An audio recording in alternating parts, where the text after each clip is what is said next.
샬롬 샬롬 샬롬 샬롬 샬롬. 하나님 사랑합니다. 여러분 주 안에서 사랑합니다. 에스겔 48장 마지막 말씀입니다. 하나님의 이름 야훼 삼마, 거기에 계신 여호와, 또 이 자리에도 함께 계신 야훼 삼마 하나님입니다. 아멘. 유다의 죄악과 멸망, 그리고 이방 나라의 멸망을 예언한 뒤 이스라엘의 회복을 예언하는 내용들이 에스겔서의 흑음이었어요. 그래서 48장은 이러한 에스겔서의 마지막 장이죠. 회복될 이스라엘 백성들이 거할 새 땅의 분배에 관한 내용을 기록하면서 대단원의 막을 내립니다. 새 땅은 모든 지파에게 균등하게 분할되고 그 가운데 거룩한 땅이 있고 왕을 위한 분깃과 성읍이 있었어요. 각 지파의 분배입니다. 빠짐없는 분할을 하죠. 1절부터 보죠. 48장. 모든 지파 이름은 이와 같으니라. 북쪽 끝에서부터 헤드론 길을 거쳐 하맛 어귀를 지나 다메섹 경계선에 있는 하살 에논까지 곧 북쪽으로 하맛 경계선에 미치는 땅 동쪽에서 서쪽까지는 단의 몫이요. 이렇게 시작을 합니다. 단 경계선 다음으로 동쪽에서 서쪽까지는 아셀의 몫이요. 아셀 경계선 다음으로 동쪽에서 서쪽까지는 납달리의 몫이요. 납달리 경계선 다음으로 동쪽에서 서쪽까지는 므낫세의 몫이요. 므낫세 경계선 다음으로 동쪽에서 서쪽까지는 에브라임의 몫이요. 에브라임 경계선 다음으로 동쪽에서 서쪽까지는 르우벤의 몫이요. 르우벤 경계선 다음으로 동쪽에서 서쪽까지는 유다의 몫이요. 유다 경계선 다음으로 동쪽에서 서쪽까지는 너희가 예물로 드릴 땅이라. 너비는 25,000척이요 길이는 다른 몫의 동쪽에서 서쪽까지와 같고 성소는 그 중앙에 있을지니 곧 너희가 야훼께 드려 예물로 삼을 땅의 길이는 25,000척이요 너비는 10,000척이라. 하나님께 드릴 예물의 땅이 있어요. 그리고 이 드리는 거룩한 땅은 제사장에게 돌릴지니 북쪽으로 길이가 25,000척이요 서쪽으로 너비는 10,000척이요 동쪽으로 너비가 10,000척이요 남쪽으로 길이가 25,000척이라. 그 중앙에 야훼 성소가 있게 하고 이 땅을 사독의 자손 중에 거룩하게 구별한 제사장들에게 돌릴지어다. 그들은 직분을 지키고 이스라엘 족속이 그릇될 때 레위 사람이 그릇된 것처럼 그릇되지 아니하였느니라. 땅의 예물 중에 그들의 예물을 받을지니 레위인의 적경지에 관한 가장 거룩한 예물이니라. 제사장의 경계선을 따라 레위 사람의 몫을 때 길은 25,000척이요 너비는 10,000척으로 할지니 이 구역의 길이가 25,000척이요 너비가 각기 10,000척이라. 그들이 그 땅을 팔지도 못하며 바꾸지도 못하며 그 땅에 처음 익은 열매를 남에게 주지도 못하니 이는 야훼께서 거룩하게 구별된 것이니라.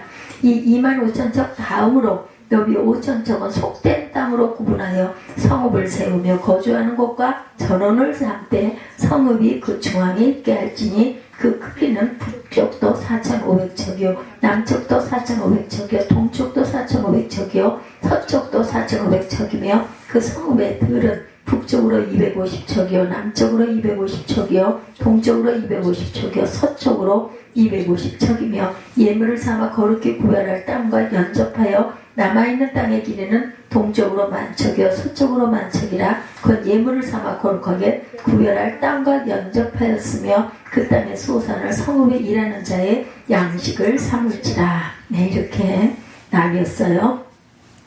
이스라엘은 솔로몬 이후에 2개의 나라로 갈라지죠. 북이스라엘과 남유다로 갈라진 2 나라가 됩니다. 그중 북이스라엘은 일찌감치 버림받아 멸망했고 유다는 나중에 멸망을 합니다. 그때 하나님의 백성은 마치 유다 나라에 속했던 유다와 베냐민 지파인 것처럼 여겼어요. 그러나 하나님의 회복이 그 2 지파에게만 주어지지를 않습니다. 이스라엘의 12지파 전체에게 주어지는 것, 하나님은 은혜로 자기 백성을 구원하시기 때문에 차별을 두지 아니하시고 선택된 모든 자를 빠짐없이 구원하셨다. 같은 삭스를 주셨어요. 마태복음 20장 8절에 저물매 포도원 주인이 청지기에게 이르되 품꾼들을 불러 나중 온 자로부터 시작하여 먼저 온 자까지 삭스를 주라 하니 그걸 막 불만을 삼기도 했었죠. 확실한 구원이 이렇게 이루어진다. 요한복음 10장 28절에 내가 그들에게 영생을 주노니 영원히 멸망하지 아니할 것이요 또 그들을 내 손에서 빼앗을 자가 없으리로다. 균등한 분할을 했어요. 우리가 읽어본 것처럼 언약하에 가나안 땅은 불균등하게 분배가 되었습니다. 여호수아의 영도하에서 가나안을 점령한 뒤 각 지파에게 땅이 분배될 때 어떤 지파는 많이 받고 또한 어떤 지파는 적게 받았다는 거죠. 새 땅에서는 정해진 순서에 따라 모든 지파가 동등한 분깃을 받았어요. 우리 읽어본 것처럼 이것은 새 땅에서는 모든 하나님의 백성이 동일한 구원, 동일한 은혜를 받을 것을 상징합니다. 물론 그 열매에 따라 받을 상급은 달라요. 누구든지 믿으면 그 받는 영생을 모두 다 받았다. 하나님의 세상을 이처럼 사랑하사 독생자를 주셨으니 이는 그를 믿는 자마다 멸망하지 않고 영생을 얻게 하려 함이라. 요한복음 3장 16절이죠. 일하는 대로 받는 상급이기도 하다. 고린도전서 3장 8절에 심는 이와 물 주는 이는 한 가지니 각각 자기가 일한 대로 자기의 상을 받으리라. 영생의 기업을 주시죠. 에스겔서 후반부에서 언급되는 이스라엘 회복의 예언은 1차적으로 이스라엘 백성들이 바벨론 포로에서 해방되어 고국으로 돌아가 새 나라를 건설할 것을 의미합니다. 그러나 그 이면에는 더 중요한 2차적 예언의 의미를 가지고 있는데 그것은 이스라엘 백성들 곧 모든 하나님의 백성들이 죄로 포로된 상태에서 벗어나 하나님의 나라로 간다라는 의미를 갖고 있어요. 이런 현지에서 본장이 말하는 48장이 말하는 새 땅은 성도가 받을 영생의 기업을 상징하고 모든 성도는 하나님의 구원의 날에 함께 영생에 참여하게 된다. 우리는 그날을 소망하며 기쁜 마음으로 하루하루를 살아가야 되겠다는 거죠. 항상 기뻐하라. 데살로니가전서 5장 6절이 16절이죠. 번영을 사모해라. 히브리서 11장 16절입니다. 그들이 이제는 더 나은 번영을 사모하니 곧 하늘에 있는 것이라. 이것으로 그들의 하나님이라 일컬음 받으심을 부끄러워하지 아니하시고 그들을 위하여 한 성을 예비하셨느니라. 거룩한 땅이기도 합니다. 하나님 중심 사회가 되어야 할 것이다. 새 땅은 북쪽으로는 하맛에서 남쪽으로는 애굽 시내 이르기까지 요단 서편 땅이다. 이 땅은 이스라엘 12지파에게 분배되되 그 가운데 거룩한 땅으로 남겨진다. 즉 예루살렘 땅은 거룩한 땅으로 남겨지죠. 이 거룩한 땅 가운데서도 한가운데 땅은 하나님의 성서가 세워지도록 남겨지죠. 성소는 하나님의 영광이 거하시는 상징적인 장소다. 따라서 이 사실로 볼 때 새 땅은 하나님께서 모든 나라의 중심이 그들이 이제는 더 나은 본향을 사모하니 곧 하늘에 있는 것이라고 말합니다. 이러므로 하나님이 그들을 하나님이라 일컬음 받으심을 부끄러워하지 아니하시고 그들을 위하여 한 성을 예비하시되 하나님 예비하시되 그것은 그 나라는 하나의 사회를 이루고 갈 것이다. 또한 성막에 충만한 하나님의 영광이 출애굽기 40장 34절에 그들이 이제는 이 나은 본향을 사모하니 어디에 하늘에 있는 것이라. 이러므로 하나님의 그들의 하나님이라 일컬음 받으심을 부끄러워하지 아니하시고 그들을 위하여 한 성을 예비하셨다. 이렇게 출애굽기에도 증거하고 있습니다. 그래서 제사장들의 몫이 또 있죠. 하나님의 성소와 세워지는 땅의 일부와 그 윗부분은 제사장들과 레위인들을 위한 분깃으로 주어집니다. 제사장들과 레위인들은 하나님을 섬기기 위한 일을 주업으로 하기 때문에 땅을 분배받지 않고 하나님께 바쳐진 지파의 사람들이다. 그들은 오직 하나님 섬기는 일에 전념해야 했기 때문에 다른 지파 사람들처럼 일상의 수고는 하지 않아요. 그리고 일상의 수고를 하는 지파의 사람들로부터 생계를 보장받을 권리를 가진다. 이렇게 볼 때 일반 성도는 하나님께서 주신 그들의 직업에 충실하고 목회자들은 하나님의 말씀 전파에 전념하되 일반 성도들은 목회자들의 생계를 담당하는 것이 옳다.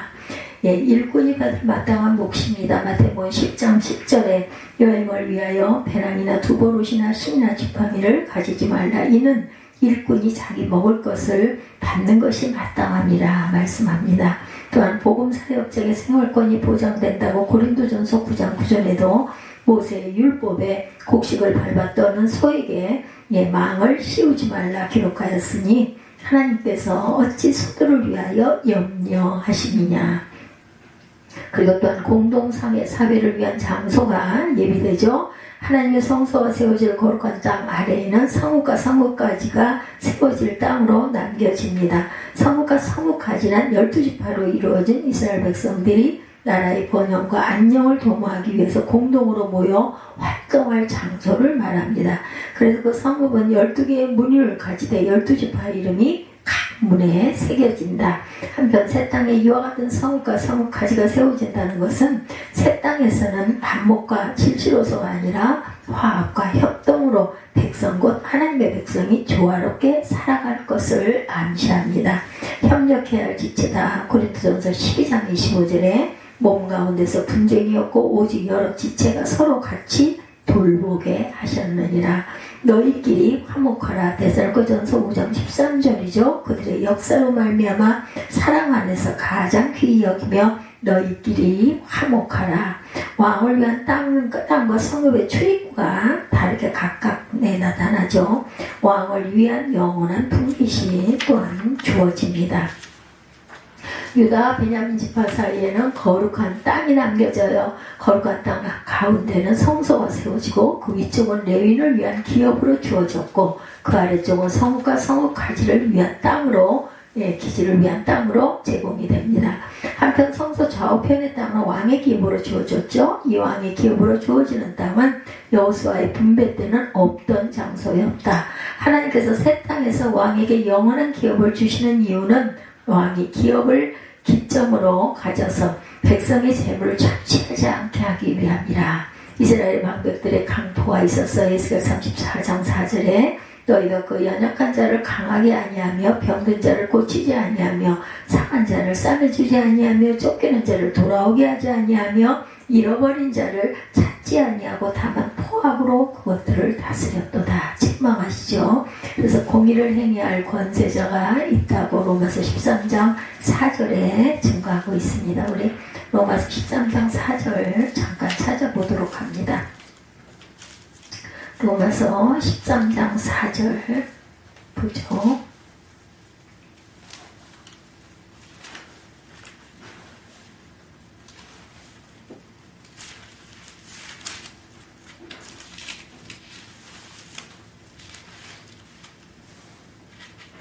찾으셨으면 읽어주세요. 그는 하나님의 사역자가 되어 네게 선을 베푸는 자니라. 그러나 내가 악을 행하거든 두려워하라. 그가 공연히 칼을 가지지 아니하였으니 곧 하나님의 사역자가 되어 악을 행하는 자에게 진노하심을 따라 보응하는 자니라. 그러므로 복종하지 아니할 수 없으니 진노 때문에 할 것이 아니라 양심을 따라 할 것이다. 이렇게 말씀하고 있어요. 진노 때문이 아니라 양심을 따라 해라.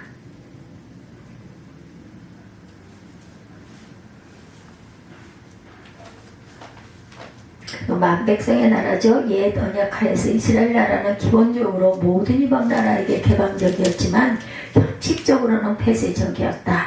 이방인도 할례를 받으면 이스라엘 회중에 들어올 수 있었으나 그것이 용이하지가 않았다라는 거예요. 그러나 이것이 새 언약에서는 사라집니다. 즉 이제 하나님 나라는 모든 이방인들에게 내용적으로나 형식적으로 개방되어서 누구나 하나님의 백성이 될 수 있다.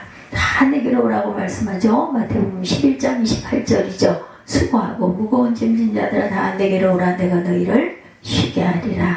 누구든지 오라. 요한복음 1장 12절입니다. 제자들이 이르되 주여 잠들었으면 낫겠나이다 하더라. 이렇게 누구든지 오너라.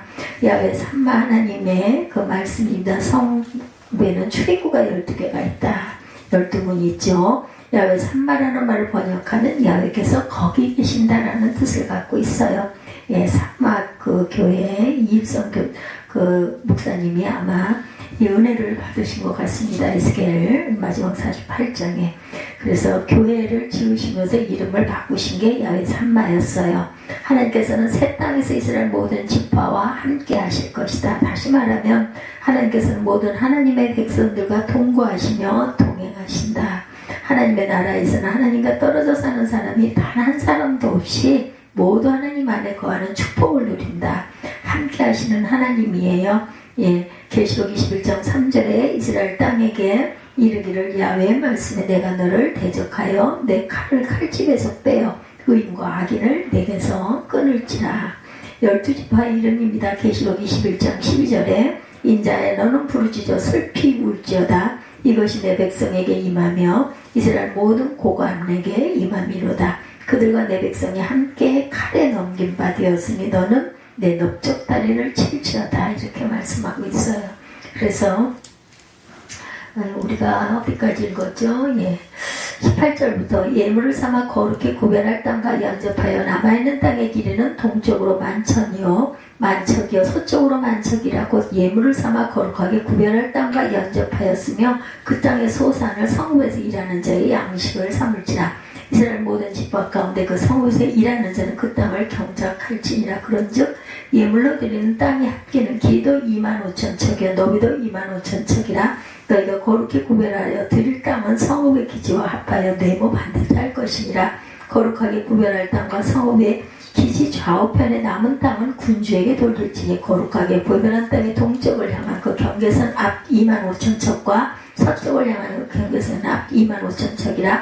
다른 목들과 연접한 땅이니 이것을 군주에게 돌릴 것이며 거룩하게 구별할 땅과 성전의 성소와 그 중앙에 있으리라. 그런즉 군주에게 돌려 그에게 속할 땅은 레위 사람의 기업 좌우편과 성읍의 기지 좌우편이며 유다 지경과 베냐민 지경 사이에 있을지니라. 그 나머지 모든 지파는 동쪽에서 서쪽까지는 베냐민의 몫이요 베냐민 경계선 다음으로 동쪽에서 서쪽까지는 시므온의 몫이요 시므온 경계선 다음으로 동쪽에서 서쪽까지는 이사갈의 몫이요 이사갈 경계선 다음으로 동쪽에서 서쪽까지는 스불론의 몫이요 스불론 경계선 다음으로 동쪽에서 서쪽까지는 갓의 몫이며 갓 경계선 다음으로 남쪽 경계선은 다말에서부터 무리와 가데스 셈에 이르고 애굽 시내를 따라 대르니라. 이것은 너희가 제비 뽑아 이스라엘 지파에게 나누어 주어 기업이 되게 할 땅이요 또 이것들은 그들의 몫이니라. 주야의 말씀이니라. 30절로는 본문이기도 하죠. 30절부터 35절까지 그 성읍의 출입구는 이러하니라. 북쪽의 너비가 4,500척이라. 그 성읍의 문들은 이스라엘 지파들의 이름을 따를 것인데 북쪽으로 문이 셋이라. 하나는 르우벤 하나는 유다 하나는 레위 문이며 동쪽의 너비는 4,500척이니 또한 문이 셋이라. 하나는 요셉 문이요 하나는 베냐민 문이요 하나는 단 문이며 남쪽의 너비는 4,500척이니 또한 문이 셋이라. 하나는 시므온 문이요 하나는 이사갈 문이요 하나는 스불론 문이며 서쪽도 4,500척이니 또한 문이 셋이라. 하나는 간 문이요 하나는 아셀 문이요 하나는 납달리 문이며 그 사방의 합계는 18,000척이라. 그날 후로는 그 성읍의 이름을 야훼 산마라 하니라. 아멘. 그래서 하나님의 나라는 이 세상의 나라와 같지 않다. 옛 언약의 땅과도 같지 않다라는 거예요. 그 나라는 영원하고 복되고 공평하다. 오직 온전하신 하나님만이 주관자가 되시며 그 안에서 모든 백성이 하나가 된다. 만일 그리스도인이 온전히 그리스도 안에 거한다면 이 땅에서도 그 축복을 누릴 수가 있다. 그러므로 우리는 그리스도를 영접하고 그에게 우리의 모든 것을 맡기고 그 뜻대로 살아감으로 이 땅으로부터 하늘의 복을 누리며 새 땅에서는 영원한 복을 누리도록 해야 할 것이다. 어떤 책에서 인디언들이 자신들의 아들들에게 베푸는 성인식에 관한 이야기를 읽고 제가 여러분들과 함께 나눈 적도 있습니다. 인디언 소년들은 13살이 되면 독특한 성인식을 한다고 그러죠. 우선 그 아들이 13살이 가까워지면 아버지는 그에게 사냥하는 법과 정찰하는 법, 칼 쓰는 법, 낚시하는 법들을 가리킨다고 그래요. 그리고 13살이 되는 생일날 어둑어둑한 저녁 무렵에 아버지는 그를 아주 깊은 숲속으로 데리고 가서 어떻게 해요? 데리고 가서 지금까지 한 번도 가족이나 부족을 떠나본 적이 없었던 아들을 두 눈을 가리개로 가리고 집에서 멀리 떨어진 숲속으로 이렇게 데리고 갑니다. 그리고 아들을 홀로 버려두고 아버지는 오죠. 아버지가 약속한 일정한 시간이 지난 후에 소녀는 눈가리개를 풀어요. 그때 이 소녀는 울창하고 우거지는 어두운 숲속에 홀로 버려져 있는 자신의 모습을 발견한다고 합니다. 그는 이제부터 어디인지도 알지 못하는 깊은 숲속의 공포의 밤을 홀로 지내죠. 나뭇가지가 스산하게 찰싹거릴 때마다 느닷없이 자기에게 달려들 동물들을 떠오르면서 온몸을 움츠릴 것이고 동물들의 울부짖는 소리가 들리면 늑대가 금방 튀어나올 것 같은 긴장감을 느끼면서 그 깊은 밤을 혼자 버티면서 견딘다고 그래요. 바람이 불면 더욱 불길한 예감에 사로잡히겠죠. 짐승 소리가 나면 또 얼마나 무서웠겠어요. 소년에게 그 밤은 너무나 무섭고 긴 밤이었다는 거죠. 근데 영원히 끝날 것 같지 않았던 그 밤에 몇 시간이 지나자 새벽에 여명이 열리기 시작합니다. 그리고 빛이 보이죠. 동시에 꽃들이 눈에 보이고 무성한 나무들이 눈에 보입니다. 그리고 길이 보이기 시작하겠죠. 주위를 둘러보다가 갑자기 숲속에서 몇 미터 떨어진 가까운 곳에 활과 화살을 들고 자기 쪽을 향하여 겨냥하고 있는 한 남자를 발견하죠. 그 사람이 바로 그 소년의 아버지입니다. 아버지는 거기서 아들과 함께 온 밤을 함께 지새운 거죠. 사실상 소년은 홀로 있었던 것이 아니라 아버지가 거기에 함께 있었던 것이다. 이것이 바로 오늘 우리가 함께 봉독한 에스겔서의 메시지라는 거예요. 에스겔서는 크게 두 부분으로 나뉘는데 첫째 부분은 1장과 32장까지, 둘째 부분은 33장에서 48장까지입니다. 근데 첫째 부분인 에스겔 1장부터 32장까지의 메시지는 야훼가 거기에 계시지 않는다는 거예요. 적어도 이스라엘 백성들은 그렇게 느끼고 있었던 것이다. 거기에는 하나님의 심판을 경험하며 이스라엘이 몰락하는 과정을 보여주고 있어요. 그리고 그 근심을 알고 계셨던 하나님이 우리의 지나오는 어두운 밤, 죄악의 밤, 거기에도 그분은 계셨다라는 거죠. 그래서 그의 이름은 야훼 삼마, 거기에 계시는 하나님이셨다라는 거예요. 지금 우리나라는 계층 간의 골과 갈등이 점점 깊어지고 있습니다. 보수와 진보 진영이 4.3으로 만나서 절충점을 찾을 가능성이 거의 없는 시대를 우리가 살아가고 있어요. 정치적으로는 잘 모르지만 거짓이 난무하고 더 이상 공유와 진실이 보이지 않는 시대에 우리가 한 가운데 있습니다. 옳고 그름이 아닌 이데올로기가 사회 전체를 지배하고 거기다가 경제는 더 심각해서 기업들이 버티지를 못한다고 그래요. 제가 못 가던 쇼핑을 며칠 하고 지금 굉장히 안 좋은데 그때 그 주변 사람들에게서 들은 이야기도 똑같은 내용이었어요. 너무나 경기가 없다고, 정말 너무 지루해서 지키고 있기가 너무나 힘들다, 이런 이야기들을 제가 들었습니다. 아주 어려운 때가 이렇게 아주 너무 일찍 왔다는 거죠. 어쩌면 우리 가운데 어떤 분은 지금까지 살아오는 인생 여정이 가장 어두운 밤의 때를 지나고 계신 분도 계실 겁니다. 그런데 분명한 것은 그럼에도 불구하고 야훼 삼마이신 하나님이 거기에 함께 계신다라는 거예요.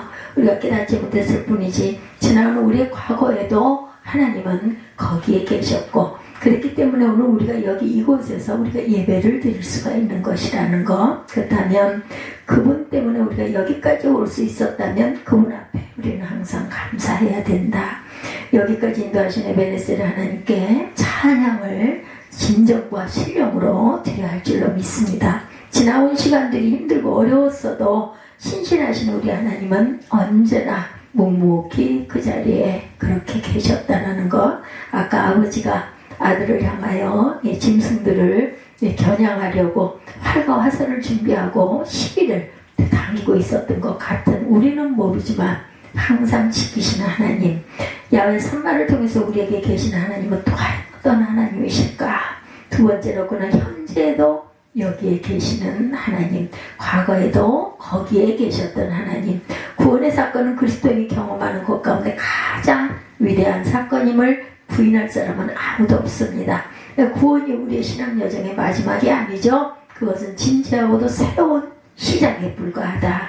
성경은 우리가 이제부터 걸어가야 하는 신앙의 여정 가운데 믿지 않는 사람들이 경험하는 고난 못지않은 어려움과 고난이 그리스도의 생애 가운데 여전히 있다는 것을 가르치고 있어요. 예수를 잘 믿어도 고난은 있습니다.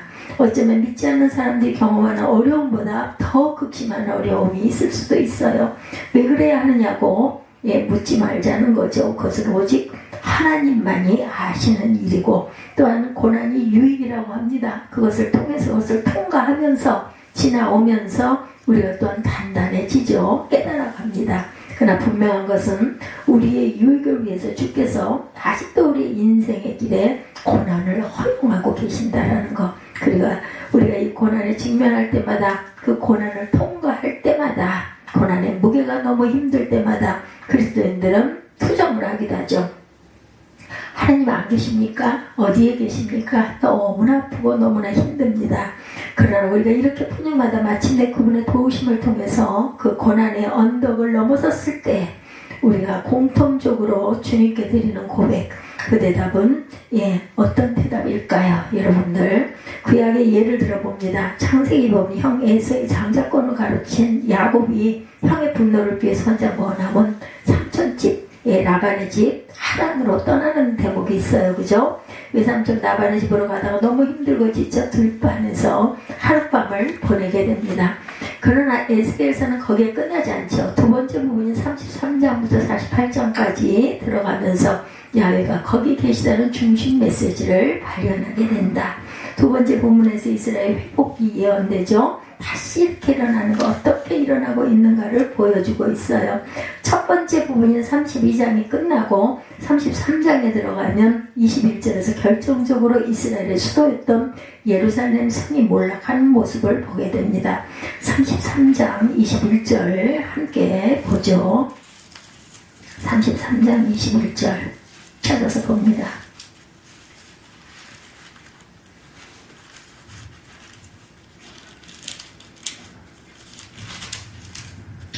우리가 사로잡힌 지 12회째 열째 달 5단 날에 예루살렘에서 도망하여 온 자가 내게 나와 말하기를 그 성이 함락되었다 하였는데 이렇게 말하고 있어요. 그죠?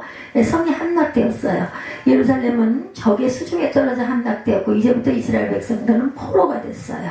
그러나 이것이 이 드라마의 마지막이 아니다. 몰락과 함께 그 성을 회복하시는 자비로운 하나님의 은혜의 역사가 시작이 된다라는 거. 36장 33절은 시온 땅인 예루살렘의 회복을 예언합니다. 우리가 에스겔 36장 33절을 한번 찾아서 읽어보죠. 36장 33절 말씀. 주 야훼께서 이같이 말씀하셨느니라. 내가 너희를 모든 죄악에서 정결하게 하는 날에 성읍들이 사람이 거주하게 하며 황폐한 것이 건축될 것인즉 이렇게 말씀하죠. 전에는 지나가는 자의 눈에 황폐하게 보이던 황폐한 땅이 장차 경작이 될지라 이렇게 말씀하고 있어요. 약속을 하고 있죠. 황폐하고 황무한 그 땅이 다시 건축할 것이다. 그리고 거기에 사람들이 다시 모여 살게 될 것이라고 말씀해요. 회개하면 회복이 이루어진다는 하나님의 은혜의 선언이라는 거죠. 그래서 34절에 전에는 지나가는 자의 눈에 황폐하고 보이는 황폐한 땅이 장차 정경작이 될지라. 사람이 이르기를 이 땅이 황폐하더니 이제는 에덴 동산같이 되고 황량하고 적막하고 무너진 성읍들이 성벽과 주민이 있다 하리니 너희 사방에 남은 이방 사람이 나 야훼가 무너진 곳을 건축하며 황폐한 자리에 심은 줄을 알리라. 야훼가 말하였으니 이루리라 말씀합니다. 37, 8절 보면 주 야훼께서 이같이 말씀하셨느니라. 그래도 이스라엘 족속이 이같이 자기들에게 이루어주기를 내게 구하여야 할지라. 내가 그들의 수요를 양떼같이 많아지게 하되 제사드릴 양떼 곧 예루살렘이 정한 절기의 양무리같이 황폐한 성을 사람의 때로 채우리라. 그러한즉 그들이 나를 야훼인 줄 알리라. 하나님께서 이렇게 약속을 하셨어요. 그래서 하나님께서는 그 도시에 새로운 이름을 주셨죠. 그 도시의 이름이 오늘 본문과 같이 야훼 산마라고 부르는 것. 야훼 산마, 하나님께서 우리에게 이렇게 주셨다는 거. 여기 산마라는 말은요, 되어라는 뜻을 갖고 있어요. 거기, 야훼 산마, 야훼께서 거기에 계시다. 여기서 거기는 하나님의 영광이 다시 임한 새 예루살렘 성을 의미합니다. 근데 이 성의 이름을 그렇게 지으신 하나님의 이름 또한 야훼 산마, 거기에 계시는 야훼다. 우리가 기억해야 할 것은 성경에 보면 여러 하나님의 이름들이 많이 있죠. 그런데 그 이름들은 인간들이 자신들의 필요에 의해서 붙여진 이름이 아니라 하나님께서 스스로 자신을 계시하신 것이라는 것.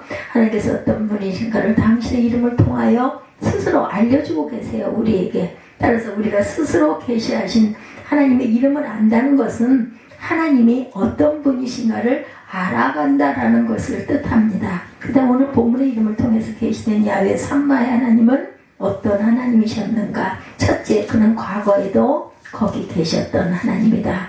이스라엘이 그들의 역사를 통해서 경험했던 가장 어두운 과거는 누가 뭐라고 해도 그들이 포로가 되었던 것이에요.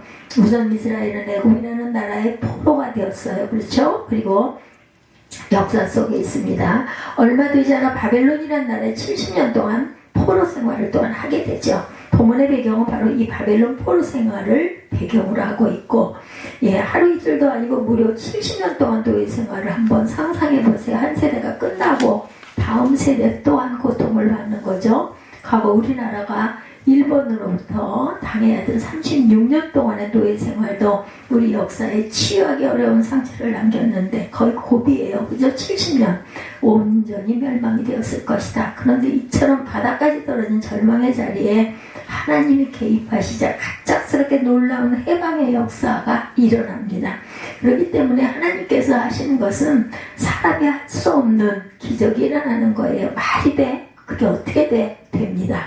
하나님께서 개입하셔서 우리가 할 수 없는 것을 하나님께서 이루신다라는 것. 한순간 이스라엘 백성들이 자유를 얻고 고향으로 돌아오게 되죠. 이 간격을 시편 기자는 126편 1절에서 노래하고 있는데 한번 보죠. 야훼께서 시온의 포로를 돌려보낼 때 우리는 꿈꾸는 것 같았도다. 이것이 생인지 꿈인지 도무지 이해할 수가 없고 믿을 수가 없다는 거예요. 그리고 이어지는 126편 3절에 보면 그들은 이렇게 찬양하기 시작하는데, 야훼께서 우리를 위하여 큰 일을 행하셨으니 우리는 기쁘도다. 시편 126편 1절에서 6절까지의 내용 언제 한번 다시 찾아보도록 하시기 바랍니다. 이런 이스라엘의 간격과 비교될 수 있는 경험을 오늘 이 시대를 살아가는 우리의 경험 가운데 찾는다면 그것은 바로 저와 여러분 우리가 주 앞에서 구원받은 기적의 사건이에요. 우리가 예수를 믿고 구원받기 전, 그러니까 그리스도인들의 구원받기 이전의 상태를 묘사할 때 어때요? 성경은 정확하게 노예 생활이라고 묘사합니다. 요한복음 8장 34절에 예수님은 죄를 범하는 자마다 죄의 종이다 이렇게 말씀하세요. 우리가 죄를 짓고 죄에 끌려다니는 죄의 노예가 되어 하나님의 심판을 피할 수 없는 존재였다. 하나님께서 우리 인생을 불쌍히 여기시고 아들 예수 그리스도를 보내주시죠. 그리고 우리의 죄를 대신 짊어지시고 하나님의 심판을 받으심으로 저와 여러분의 죄의 노예에서 벗어나 구원을 얻게 되었다라는 거죠. 이런 구원의 사건을 신학적인 용어로 구속이다 이렇게 말합니다. 여기서 구속이라는 말은 죄의 값을 치르고 우리를 자유케 하셨다라는 뜻을 갖고 있어요. 구속. 하나님의 아들 예수 그리스도는 자신의 생명을 버리는 피값으로 저와 여러분을 죄로부터 자유케 하셨다. 우리를 죄와 사망으로부터 구속하셨습니다. 더 이상 우리는 죄와 어둠의 노예가 아니라 하나님의 영원한 자녀들 백성들이 되었죠. 우리가 감사해야 할 많은 제목들이 있지만 우리의 감사 가운데 가장 중요한 감사는 그리스도의 구원에 대한 감사라는 것. 우리의 구원을 위해서 예수께서 십자가에서 죽으신 일, 그 위대하신 사랑, 이 위대한 희생을 인하여 옛날 이스라엘 백성들처럼 저와 여러분도 찬양해야 한다는 거죠. 복음성가에 보면 주 야훼는 광대하시도다 이런 찬양이 있어요. 그 거룩한 하나님의 성령에서 찬양할지어다. 다 주의 크신 이름 높이며 우리에게 행하신 위대한 일 감사하세. 오 주의 신실하신 그 사랑이었죠. 우리 인생에서 가장 어두웠던 그 밤, 우리가 주를 몰랐을 때도, 우리가 죄의 포로가 되어 신음하고 고통스럽게 아파할 그때에도 주님께서는 나와 함께 하셨던 것 모르는 자는 나라는 거예요. 그렇죠? 그분은 우리의 구원을 계획하셨던 자비의 하나님이십니다.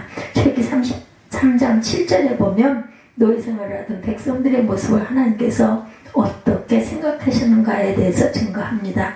하나님 그분은 내 백성의 고통을 분명히 보고 그들의 부르짖음을 듣고 어때요? 잠이라도 제대로 잤겠는가예요. 어떻게 잤겠어요? 그죠? 야곱은 들판에서 밤을 지내다가 꿈을 꾸고 환상을 봅니다. 너무나 피곤하다 보니까 비몽사몽으로 꿈을 꾸면서 깜빡 잔 거죠. 근데 하나님께서 보여주시는 환상을 접보고 잠에서 깨어 일어나 드린 야곱의 고백이 있어요. 창세기 28장 16절입니다.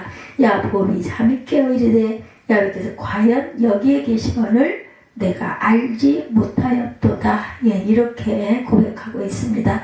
하나님이 여기에 계셨는데 내가 몰랐다는 거예요. 그래요. 우리가 몰랐을 뿐이지 그분은 언제나 거기에, 언제나 여기에 계셨다라는 것 믿으시기를 주의 이름으로 축복합니다.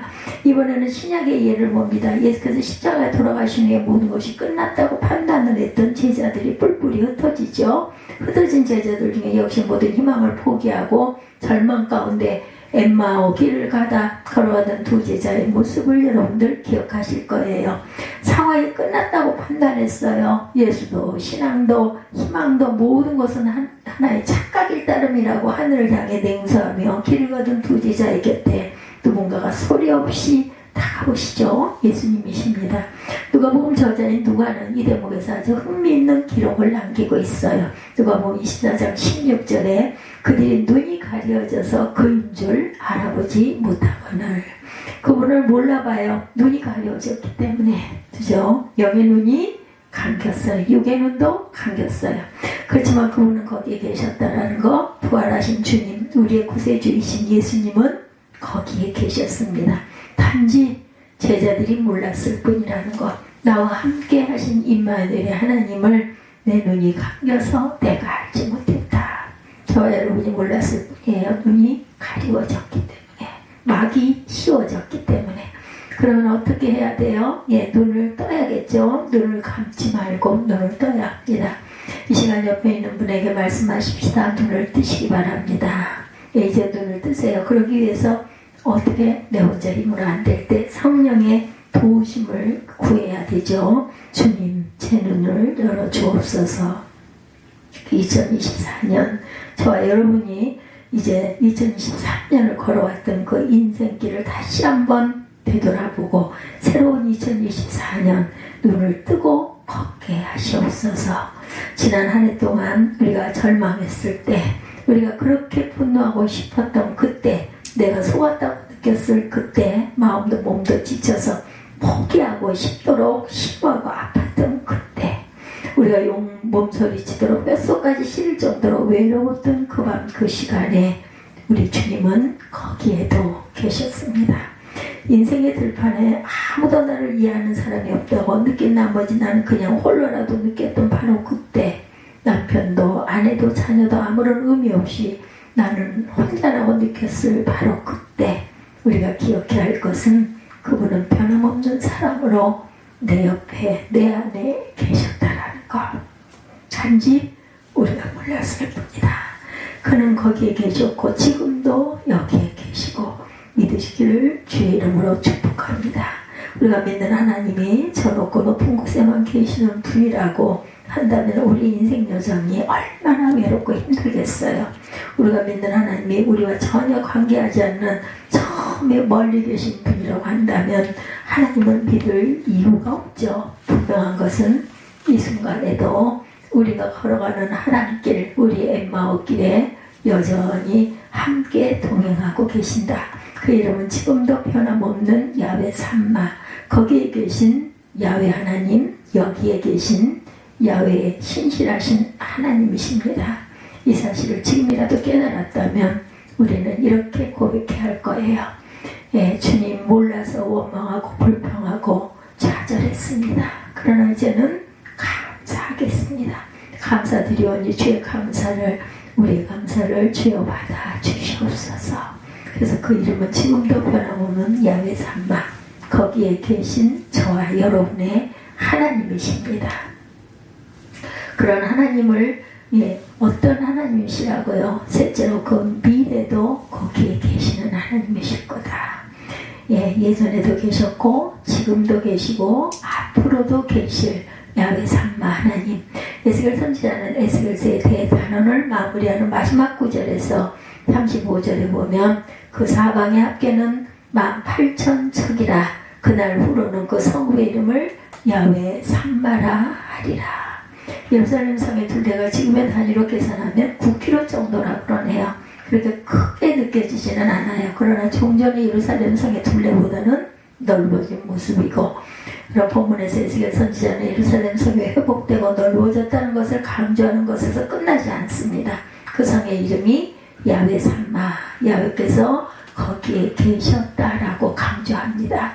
오늘 본문에서 선지자가 우리에게 전하고자 하는 메시지는 이성의 영광은 단순히 구조적인 어떤 회복이 아니라 이성에 하나님이 거하신다라는 것이 중요하다.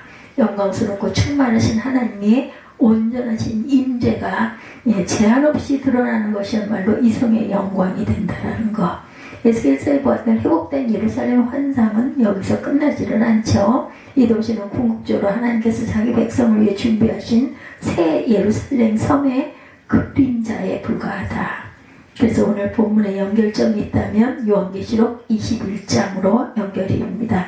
계시록 21장에 보면 요한이 환상을 보죠. 1절에서 요한이 본 환상을 고백합니다. 또 내가 새 하늘과 새 땅을 보니 처음 하늘과 처음 땅이 없어졌고 바다도 다시 있지 않더라. 거기서 끝나지 않아요. 2절에도 보면 또 내가 봄에 거룩한 성 새 예루살렘이 하나님께로부터 하늘에서 내려오니 준비한 것이 신부와 남편을 위하여 단장한 것 같다. 마치 남편을 위하여 단장한 신부처럼 새 예루살렘 성은 단장을 하고 저와 여러분을 기다리고 있다는 것. 이것이 어디예요? 천국입니다. 영원한 나라, 영원한 천국의 본질이 우리에게 설명되어지죠. 3절에 21장 요한계시록 21장 3절에 내가 들으니 보좌에서 큰 음성이 나서 이르되 보라 하나님의 장막이 사람들과 함께 있으며 하나님의 그들과 함께 계시리니 그들은 하나님의 백성이 되고 하나님은 친히 그들과 함께 계셔서. 성경에서 새 예루살렘 영원한 천국을 묘사할 때 제일 많이 표현하는 단어가 바로 하나님이 함께 계신다. 그래서 힘들고 어려웠던 시절을 보내야만 했던 과거, 우리의 신앙 선배들은 천국을 사모하면서 자주 이 노래를 불렀다고 그래요. 화려하고 무궁한 것, 저 좋은 천당천하, 다 못 가도 우리는 가서 우리 주님 천만 성도 같이 앉아 할렐루야 찬송이 저절로 나네. 천국의 본질이 뭐라고요? 야훼 삼마, 하나님이 거기에 계시다라는 것. 그 백성들과 더불어 자기 영광을 나타내시며 함께 있는 바로 그것이 천국의 본질이고 천국의 영광이라는 것. 이어지는 다음 구절에 천국에서 당신의 백성들을 맞이하시면서 하나님께서 제일 먼저 하신 일은 모든 눈물을 그 눈에서 씻어주신다. 너희가 세상 살 동안 힘들었지 내가 알아. 힘들고 아팠던 우리 눈물을 주님께서 씻어주셨어요. 다시는 사망이 없고 애곡이 없고 다시는 이별이 없고 다시는 고통이 없고 상처가 없는 그곳에서 하나님과 더불어 영원한 즐거움을 누리게 될 것이다. 힘들고 아팠던 우리의 눈물을 주님께서 친히 씻어주시고 다시는 사망이 없고 애곡이 없고 이별이 없고 고통이 없고 다시는 상처가 없는 그곳에서 하나님과 더불어 영원한 즐거움을 누리게 될 것이다. 바로 이런 천국을 주께서 예비하시고 저와 여러분을 기다리신다면 비록 이 땅에서의 세상살이가 힘들고 힘들어도 여전히 주님을 찬양하고 감사하면서 살아야 할 충분한 이유가 될 줄로 믿습니다. 항상 주님이 나와 함께 하시고 나를 기다리고 계시고 나를 눈동자같이 지키고 계시는 야훼 삼마, 야훼께서 거기 계시다. 얼마나 든든하고 힘이 됩니까? 얼마나 복된 이름이십니까? 하나님의 이 이름은 이스라엘 백성들이 부귀영화를 누리며 평화로운 시간을 보낼 때 계시된 이름이 아니라는 것. 예루살렘은 폐허가 되고 나라는 망한 채 가난한 자들 외에는 바벨론은 포로로 끌려와서 한숨의 소망도 없이 망국의 서름과 절망 가운데 있었던 백성들에게 주신 이름이라는 것. 한마디로 그들이 경험하고 있는 현실은 야훼의 영광이 떠난 삶이었어요. 그리고 하나님이 그들에게서 떠났다는 사실은 그들로 하여금 더 절망하고 고통스럽게 만들었습니다. 근데 그렇게 절망적인 상황 속에 우리와 함께 하시는 하나님이 바로 거기에 계시는 하나님 야훼 삼마시라는 것. 아무리 절망적이고 열악한 환경 가운데 있다 할지라도 하나님은 그곳에 계십니다. 이 사실은 불행한 환경을 바라보는 우리의 시선을 바꿔서 하나님의 시선으로 바라보라는 거예요. 잊지 마시기 바랍니다. 중요한 것은 우리 인간의 시선이 아닌 하나님의 시선으로 바라볼 때 그것이 희망인가 절망인가가 중요하다는 것. 무엇보다 우리의 삶과 환경이 가장 절망적이라 할 때도 희망을 볼 수 있는 근거는 우리 하나님 바로 야훼 삼마시라는 거예요. 전능하신 하나님이 계시면 아무리 어두웠던 땅이라 할지라도 희망의 땅으로 바뀐다라는 거, 하나님이 함께 계신다는 사실만으로도 우리는 감사할 수가 있죠. 우리가 항상 해마다 보면 추수감사절, 그리고 또한 어떻게 해요? 그렇게 조금 지나고 나면 우리가 성탄절을 기다리는 대림절이 와요. 그리고 성탄절이 오고 또 새해가 옵니다. 감사를 드려야 할 많은 이유가 많지만 추수감사절에 우리가 가장 큰 이유는 주님께서 저와 여러분들에게 천국 소망을 주신 거라는 것, 영원한 생명을 선물로 주셨어요. 오늘 우리의 현실 아무리 힘들고 어렵다 할지라도 천국 소망을 잃어버리면 안 된다는 것을 잊지 마시기 바랍니다. 왜? 야훼 삼마하신 하나님, 그분은 저 영원한 천국에서 우리를 변함없이 기다리고 계신다라는 것, 그리고 우리는 잠시 후 저 영원한 천국에서 영원히 주님과 함께 즐거움을 누리게 될 것이라는 거예요. 열애전 미국에서 13살 먹은 라이언 화이트라는 소년이 수혈을 하다가 잘못되어서 AIDS에 걸린 일이 있었다고 그래요. 그 소년의 책임이 아니죠. 수혈을 하다가 걸렸어요. 근데 이 소년이 이런 난치병에 걸렸음에도 불구하고 아주 명랑하고 밝게 산다고 그러죠. 그리고 그 모습이 매스컴에 보도가 되면서 유명한 인사가 됩니다. 그리고 많은 유명 인사들이 방문을 하게 돼요. 당시 레이건 대통령이 부동산 부자였던 현재 미국 대통령의 도널드 트럼프, 가수 마이클 잭슨 등이 찾아와서 소년에게 많은 선물을 주고 갔다고 그러죠. 실화입니다. 한 5년이 지난 어느 날 18세가 되었을 때 병세가 이 소년은 악화되기 시작합니다. 어느 날 이 소년의 죽음이 가까워진 걸 알고 그 소년의 아버지가 아들에게 이렇게 말했다고 그래요. 아들아, 이제 아빠는 더 이상 너에게 아무것도 해줄 수가 없구나. 아빠가 너에게 더 이상 줄 선물이 없어. 아버지가 이렇게 말했을 때 라이언이라는 소년이 이렇게 대답을 합니다. 그 대답이 세상을 놀라게 했고 많은 사람들의 가슴에 눈물을 흘리게 했다고 그래요. 아빠 무슨 소리를 하세요? 아빠, 엄마는 제가 어렸을 때부터 저를 교회에 데리고 가주셨고 저에게 예수를 소개해 주셨고 예수님을 저의 구주로 영접하게 해주셨잖아요. 그리고 저는 영생의 선물을 받았고요. 이제 죽어도 저는 천국에 갈 수 있잖아요. 거기에 아빠 엄마를 만난 거고요. 거기에서도 아빠 엄마는 아마 만나게 될 거고요. 만날 거고요. 어떻게 그보다 더 좋은 선물이 저에게 주실 수 있겠어요. 그날 저녁 라이언이 온 가족은 주님께 눈물을 감사의 예배를 다 같이 드렸다고 그래요. 감사의 파티를 열었다고 합니다. 라이언의 감사, 라이언 가족의 감사가 저와 여러분에게 2024년에 귀한 감사의 선물이 될 것을 주님의 이름으로 축복합니다. 어떠한 상황에서도 하나님께 늘 감사하시는, 안 좋은 상황이어도 하나님께서 함께 하시고 거기에 계시고 또한 우리의 아픔과 고통을 아는 하나님이 반드시 우리를 구원해 주실 것을 믿고 구하는 하나님의 귀한 저와 여러분들이 되시기를 주님의 이름으로 축복합니다.